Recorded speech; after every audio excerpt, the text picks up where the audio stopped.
يا نبي الله وعلى آلك وأصحابك يا نور الله وعلى آلك وأصحابك يا نور الله نويت سنة الاعتكاف. نويت سنة الاعتكاف. المؤمنین حضرت سیدتنا عائشہ صدیقہ رضی اللہ عنہا سے روایت ہے کہ صاحب معراج محبوب رب بے نیاز صلی اللہ تعالی علیہ وآلہ وسلم نے فرمایا، جب کوئی بندہ مجھ پر درود پاک پڑھتا ہے تو فرشتہ اس درود کو لے کر اوپر جاتا ہے اور اللہ کی بارگاہ میں پہنچ جاتا ہے۔ اللہ عز و جل ارشاد فرماتا ہے، اس درود کو میرے بندے کی قبر میں لے جاؤ، یہ درود اپنے پڑھنے والے کے لیے استغفار کرتا رہے گا اور اس بندہ خاص کی آنکھیں اسے دیکھ کر ٹھنڈی ہوتی رہیں گی۔ صلو علی الحبیب صلی اللہ تعالی علی محمد صلی اللہ علیہ وسلم۔ امیر المؤمنین حضرت مولا کائنات علی المرتضیٰ شیر خدا کرم اللہ تعالی وجہ و کریم فرماتے ہیں کہ تاجدار مدینہ قرار قلب و سینہ صلی اللہ علیہ وآلہ وسلم کے مظاہر فائز الانوار میں جلوہ گری کے 3 روز بعد ایک بدو حاضر ہوا اور اس نے اپنے آپ کو قبر منور پر گرا دیا اور اس کی خاک پاک اپنے سر پر ڈالی اور یوں عرض گزار ہوا، یا رسول اللہ صلی اللہ علیہ وآلہ وسلم، جو کچھ آپ نے اللہ تعالیٰ سے سنا ہے وہ ہم نے آپ سے سنا ہے، اور وہ یہ ہے، وَلَوْ أَنَّهُمْ إِذْ ظَلَمُوا أَنفُسَهُمْ جَاءُوكَ فَاسْتَغْفَرُوا اللَّهَ وَاسْتَغْفَرَ لَهُمُ الرَّسُولُ لَوَجَدُوا اللَّهَ تَوَّابًا رَحِيمًا۔ اور اگر جب وہ اپنی جانوں پر ظلم کریں تو اے محبوب تمہارے حضور حاضر ہوں اور پھر اللہ سے معافی چاہیں اور رسول ان کی شفاعت فرمائے تو ضرور اللہ کو بہت توبہ قبول کرنے والا مہربان پائیں۔ یا رسول اللہ، میں نے اپنے اوپر ظلم کیا ہے، یعنی گناہ کیے ہیں، اور آپ کی بارگاہ بے کس پناہ میں حاضر ہوا ہوں تاکہ آپ میرے واسطے استغفار فرمائیں۔ قبر انور سے آواز آئی، قد غفر لک، یعنی تحقیق تیرے گناہ بخش دیے گئے۔ اے محشر میں کھلا ہی چاہتے تھے میں نثار، ڈھک کے پردہ اپنے دامن کا چھپایا، شکریہ۔ عیون الحکایات کتاب کے اندر علامہ عبدالرحمن ابن جوزی نقل فرماتے ہیں، سیدنا محمد بن حرب ہلالی رحمۃ اللہ علیہ نے بیان کیا کہ ایک مرتبہ میں روزہ رسول پر حاضر تھا کہ ایک عربی عرب کا ایک دیہاتی آیا اور حضور کی بارگاہ بے کس پناہ میں اس طرح عرض گزار ہوا، یا رسول اللہ، اللہ تعالیٰ نے آپ پر جو سچی کتاب نازل فرمائی اس میں یہ آیت بھی ہے، وَلَوْ أَنَّهُمْ إِذْ ظَلَمُوا أَنفُسَهُمْ جَاءُوكَ فَاسْتَغْفَرُوا اللَّهَ وَاسْتَغْفَرَ لَهُمُ الرَّسُولُ لَوَجَدُوا اللَّهَ تَوَّابًا رَحِيمًا۔ اے میرے آقا و مولا، میں اللہ غفور سے اپنے گناہ اور قصور کی معافی طلب کرتے ہوئے حاضر دربار ہوں اور آپ صلی اللہ علیہ وسلم کو اللہ کی بارگاہ میں اپنا شفیع بناتا ہوں۔ یہ کہہ کر عاشق رسول رونے لگا اور اس کی زبان پر یہ اشعار جاری تھے، اے وہ بہترین ذات جس کا مبارک وجود اس زمین میں دفن کیا گیا تو اس کی عمدگی اور پاکیزگی سے میدان اور ٹیلے معطر ہو گئے، میری جان فدا ہو اس قبر انور پر جس میں آپ آرام فرمائیں، جس میں پاک دامنی، سخاوت اور عفو و کرم کا بیش بہا خزانہ ہے۔ وہ کافی دیر تک ان اشعار کی تکرار کرتا رہا، پھر اپنے گناہوں کی معافی مانگتا ہوا اشک بار آنکھوں سے وہاں سے رخصت ہو گیا۔ سیدنا محمد بن حرب ہلالی رحمۃ اللہ علیہ فرماتے ہیں، جب میں سویا تو خواب میں سرکار دو عالم نور مجسم شاہ بنی آدم صلی اللہ علیہ وسلم کی زیارت سے شرف یاب ہوا۔ آپ نے مجھ سے ارشاد فرمایا کہ اس اعرابی سے ملو اور اسے خوشخبری سناؤ کہ اللہ رب العزت نے میری سفارش کی وجہ سے اس کی مغفرت فرما دی ہے۔ سبحان اللہ۔ سیدنا حاتم اسم نے رحمت عالم نور مجسم صلی اللہ علیہ وسلم کہ روزہ معظم پر کھڑے ہو کر دعا کی، یا رب، میں نے تیرے حبیب مکرم کی قبر اطہر کی زیارت کی، اب تو مجھے نامراد نہ لوٹا۔ آواز آئی، اے بندے، ہم نے تمہیں اپنے محبوب کی پاکیزہ تربت کی زیارت کی اجازت ہی تب دی جب تمہیں پاک کرنا منظور فرمایا، اب تم اور تمہارے ساتھ زیارت کرنے والے مغفرت یافتہ لوٹ جاؤ، بے شک اللہ تم سے اور ان سے راضی ہو گیا جنہوں نے پیارے نبی صلی اللہ علیہ وسلم کے روضہ پرانوار کا دیدار کیا۔ بلاتے ہیں اسی کو جس کی بگڑی یہ بناتے ہیں، کمر بندنا دیار طیبہ کو کھلنا ہے قسمت کا۔ سیدنا ابراہیم خواص فرماتے ہیں، میں ایک سفر میں تھا، شدت پیاس سے بےتاب ہو کر گر پڑا تو کسی نے میرے منہ پر پانی چھڑکا، میں نے آنکھیں کھولی تو کیا دیکھتا ہوں کہ حسین و جمیل بزرگ ہیں اور گھوڑے پر سوار کھڑے ہیں۔ انہوں نے مجھے پانی پلایا، فرمایا کہ میرے ساتھ سوار ہو جاؤ۔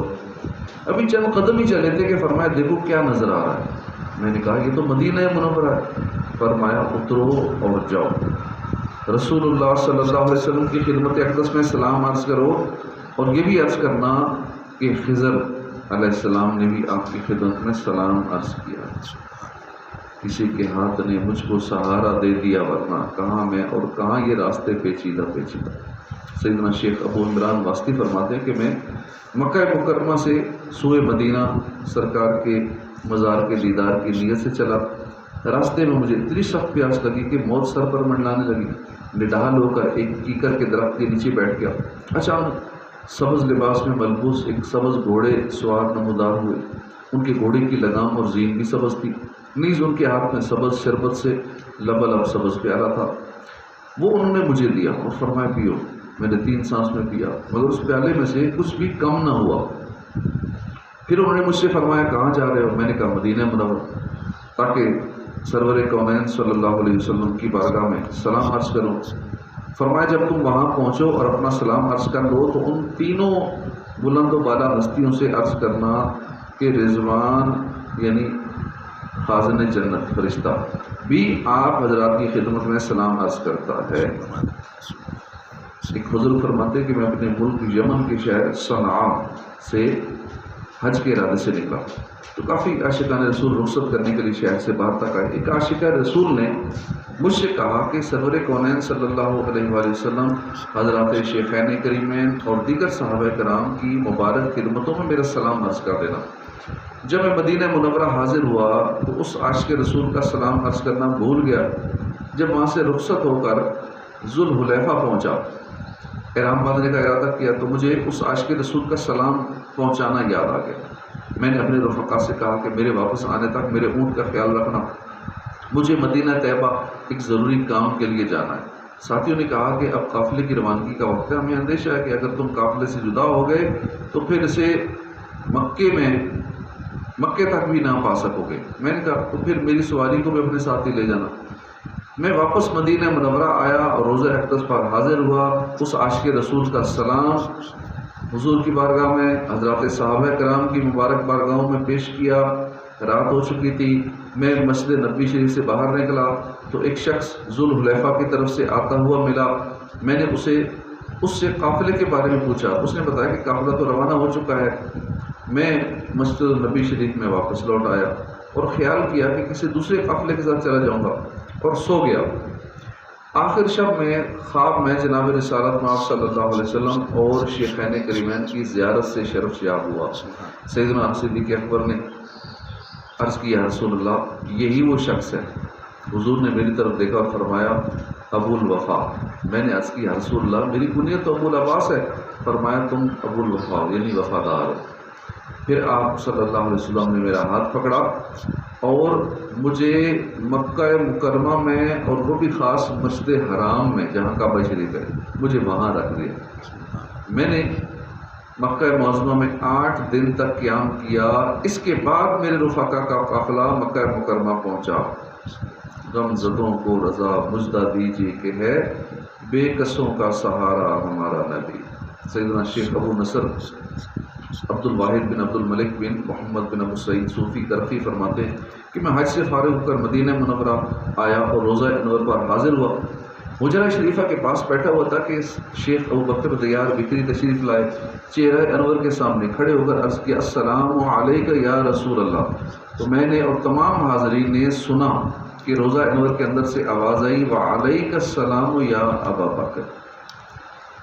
شیخ سید نور الدین ایجی جب روضہ اقدس پر حاضر ہوئے تو عرض کیا السلام علیکہ ایھا النبی ورحمۃ اللہ وبرکاتہ۔ تو جتنے لوگ وہاں حاضر تھے انہوں نے سب نے سنا کہ روضہ انور سے جواب آیا وعلیک السلام یا ولدی، اے میرے بیٹے تجھ پر بھی سلام، اللہ کی ان پر رحمت ہو، ان کے صدقے ہماری مغفرت ہو۔ اپنے غلاموں سے حضور صلی اللہ علیہ وسلم بڑی محبت فرماتے ہیں۔ جب شیخ الاسلام سیدنا مخدوم محمد ہاشم ٹھٹوی نے مدینہ منورہ میں حضور کے روضے پہ سلام عرض کیا تو باقاعدہ روضہ انور سے آواز آئی اور آواز لوگوں نے سنی وعلیکم السلام یا محمد ہاشم متطوی۔ سیدنا شیخ سید احمد کبیر رفاعی جب حج سے فارغ ہوئے مدینہ منورہ حضور کے روضے پر حاضر ہوئے تو عربی میں 2 اشعار پڑھنے پڑے جن کا ترجمہ تھا کہ دوری کی حالت میں تو اپنی روح کو حضور کی بارگاہ میں بھیجا کرتا تھا، میرا نائب بن کر آستانہ مبارک کو چوما کرتی تھی، اور اب میں بدن کے ساتھ ملنے کے لیے حاضر ہوا ہوں۔ تو حضور نے اپنا دست مبارک دراز فرمایا تاکہ میرے ہونٹ اس کو چومیں، اور جو ہی اشعار ختم ہوئے دست انور قبر منور سے باہر نکلا اور انہوں نے اس کو چوما۔ واہ کیا جود و کرم ہے شاہ فتح تیرا، نہیں سنتا ہی نہیں مانگنے والا تیرا۔